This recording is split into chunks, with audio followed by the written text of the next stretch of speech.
ঘুরলাম, ঘোরার পরে হচ্ছে এদিক ওদিক চারমিনারের আশেপাশে ঘুরেছি। ঘোরার পরে আপাতত এলাম প্যারাডাইসে।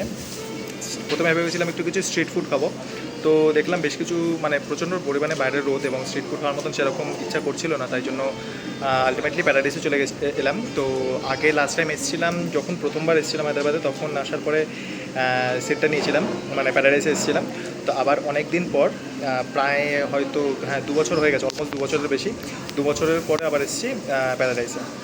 ঘুরতে ঘুরতে অনেকটা বেশি টাইম লাগিয়ে দিয়েছি, বাট মেন আমাদের টার্গেট হচ্ছে 5টার সময় চৌমাল্লা প্যালেসটা বন্ধ হয়ে যাবে, ওটা যাবার। তো যত তাড়াতাড়ি পারবো খাবো, খেয়ে যাবো হচ্ছে সোজা প্যালেসের দিকে। রয়েছে তো অনেক কিছুই, তবে আমাকে একজন মানে এখানকারই স্টাফ সাজেস্ট করলো যে এই কম্বোটা তুমি ট্রাই করতে পারো। এটা হচ্ছে ভেতরের অ্যাম্বিয়েন্সটা খুবই সিম্পল, তবে একটুখানি নবাবি স্টাইলের মতন ওপরে ডেকোরেটগুলো রয়েছে, আর এখানে রয়েছে প্রচুর ছবি। তো আমার চলে এসছে বিরিয়ানি অর্ডার, বিরিয়ানি সাথে কাবাব আর কোল্ড ড্রিঙ্কস।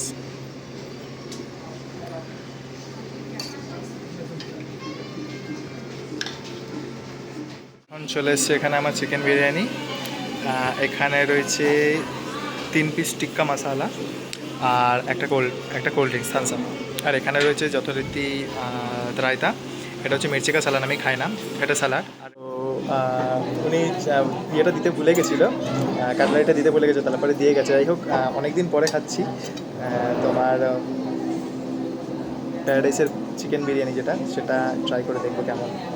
কারণ অনেকগুলো জায়গা থেকে খেয়েছি, সাদাব খেয়েছি, সাগোস খেয়েছি, প্রত্যেকটাই বেশ ভালোই ছিল। প্যারাডাইসটা বহুদিন খাইনি, বাট সবাই বলে যে প্যারাডাইসটা একটু ওভার রেটেড। হ্যাঁ, আমিও মানি খানিকটা সেটা।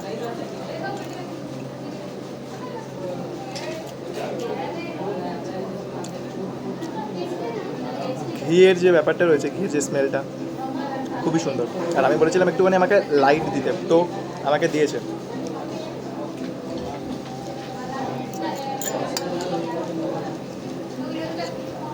এটা হচ্ছে চিকেন টিক্কা মশালা।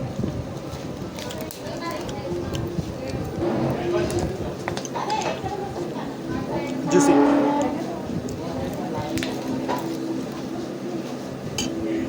খুবই ভালো। এটা হচ্ছে বিরিয়ানির সাথে যে চিকেনটা দিয়েছে সেটা দেখে তো মনে হচ্ছে বেশ ভালোই জুসি রয়েছে এবং খুবই সফট, খুবই সফট। রাইসের মধ্যে প্রত্যেকটা রাইস তোমরা দেখতে পাচ্ছ না, প্রত্যেকটা লং গ্রেন। ফাইনালি চলে এসেছি, এটা চৌমহল্লা প্যালেস। তো এখন হাতে খুব টাইম কম রয়েছে, বলছে মাত্র 30 মিনিট হাতে রয়েছে। 30 মিনিটের মধ্যে পুরোটা কভার করতে হবে। আমি জানি না কভার করা যাবে কি না। এটা হচ্ছে প্যালেসের সাইড ভিউটা, ডান দিকে রয়েছে প্যালেস। ওখানে ডাকছিল, বলছিল যে ওখানে ছবি তোলার জন্য। বলছে কোথা থেকে? আমি বলছি কলকাতা। বলছে একটা ছবি তুলবো 100 টাকা।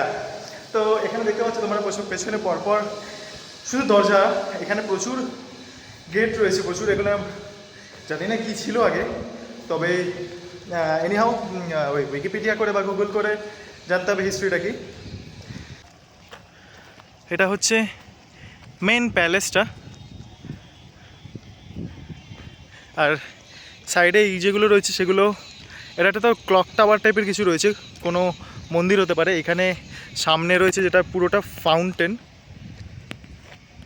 এখানে ফাউন্টেনটা, এটা কোন সময় চালু হয় আমি ঠিক বলতে পারবো না, বাট হাতে খুব টাইম কম রয়েছে, চলে গেছে। তাই জন্য মানে বেশি টাইম না খুঁজতে, মেন কোথায় খাবো এটাই হচ্ছে মেন প্রবলেম হচ্ছিলো।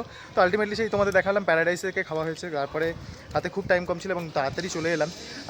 যারা সিকিউরিটি গার্ড রয়েছে যেখান থেকে টিকিট বিক্রি করছে, তারাও বললো যে খুব তাড়াতাড়ি তোমরা দেখে নাও। মেন যে বিল্ডিংটা রয়েছে সেটা হচ্ছে সামনে।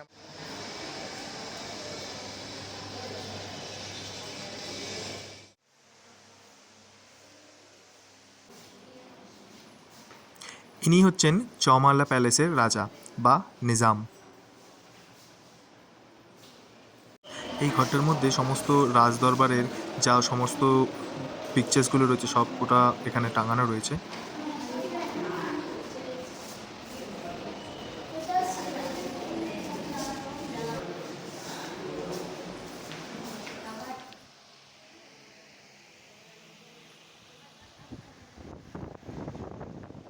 এখানে রয়েছে নিজামদের ইউজ করা সমস্ত ড্রেস, ফার্নিচার, জুতো এবং আরও অনেক কিছু জিনিস। নিচে হচ্ছে সেরকমভাবে ভিডিওগ্রাফি করা অ্যালাউ ছিল না, বাট বলছিল যে করতে দেবে না, বাট স্টিল ওরা 50 টাকা করে নিয়েছে ফটোগ্রাফি এবং ভিডিওগ্রাফি করার জন্য। বাট এই ঘরটা হচ্ছে আমি বলতে পারবো না কি জাস্ট এক্স্যাক্টলি, এখানে প্রচুর জানলা রয়েছে এবং পেন্টিং রয়েছে। তোমাদের আগের ঘরটা যেটা দেখালাম সেটার মধ্যে প্রচুর মানে ফার্নিচার এবং ড্রেসেস এইসব জিনিস। এই ঘরটি দেয়ালের ওপর থেকে নিচ অবধি এবং বিভিন্ন রকম শোকেসে রাখা রয়েছে নিজামদের ব্যবহৃত বিভিন্ন রকম অস্ত্র, বন্দুক, তলোয়ার এবং আরও অন্যান্য অস্ত্র।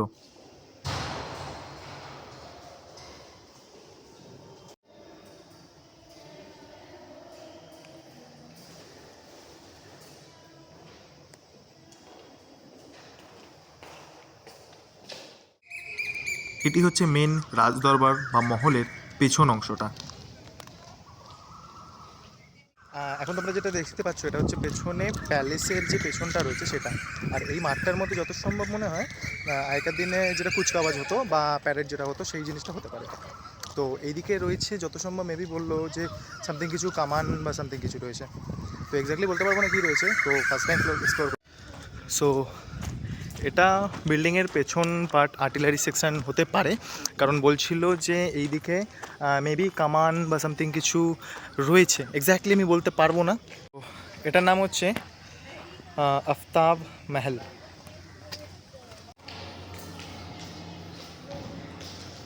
চলে এসেছি এখন যেখানে, সেটা হচ্ছে ভিন্টেজ কার্স। তো এই সেকশানে রয়েছে প্রচুর ভিন্টেজ কার রয়েছে। I love this section. See, Rolls Royce silver ghost, এটা রোলস রয়েস কোম্পানির গাড়ি।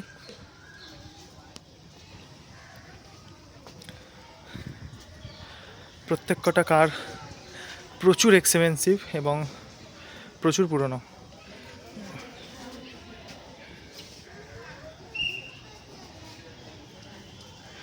My goodness, I love this car. Ford, এটা হচ্ছে ফোর্ড কোম্পানির গাড়ি।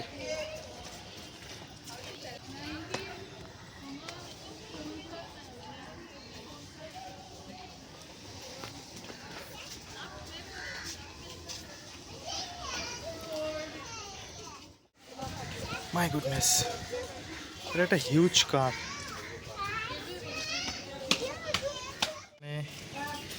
রয়েছে কিছু বাইকস, বহুত পুরনো। আর এটা হচ্ছে পেটান গাড়ি বা টাঙা যেটাকে বলে, এগুলোর সামনে হচ্ছে ঘোড়া লাগিয়ে টানা হতো। প্রচুর কাঠগোলাপ হয়ে রয়েছে এবং খুব সুন্দর একটা গন্ধ বেরোচ্ছে। বাগানটা এত সুন্দর সাজানো। আর এই দূরে দেখা যাচ্ছে মেন প্যালেসের পেছন অংশটা। তো আপাতত এইটুখানি ছিল হয়তো, আর হয়তো বেশি কিছু নেই এখানে দেখার মতন। তো এবার যাবো হচ্ছে বাড়ির দিকে সোজা, কারণ সকাল থেকে প্রচুর ঘোরা হয়েছে। গিয়ে কভার করলাম চারমিনারটা আনপ্ল্যান্ড ছিল, যেহেতু জমালা প্যালেসটা আর সালারজাং মিউজিয়ামটা হচ্ছে চারমিনারের দুই পাশে দুই রকমভাবে। তো চারমিনারটা হচ্ছে মানে কভার হয়ে গেছে অটোমেটিক্যালি, আর চমালা প্যালেস আর সালারজাং মিউজিয়াম এই দুটো কভার করলাম। তো এরপর যাচ্ছি সোজা হোস্টেলের দিকে। আপাতত এখনও যারা চ্যানেলটিকে সাবস্ক্রাইব করে দাওনি তারা অবশ্যই সাবস্ক্রাইব করো, কমেন্ট করো এবং সবার সাথে শেয়ার করো। ভিডিওটা ছিল এইটুকুনি। তোমাদের যদি ভালো লেগে থাকে ভিডিওটা, তাহলে চ্যানেলটা সাবস্ক্রাইব করো, লাইক করো, কমেন্ট করে জানাও তোমাদের কেমন লাগছে। ততক্ষণ সাইনিং অফ।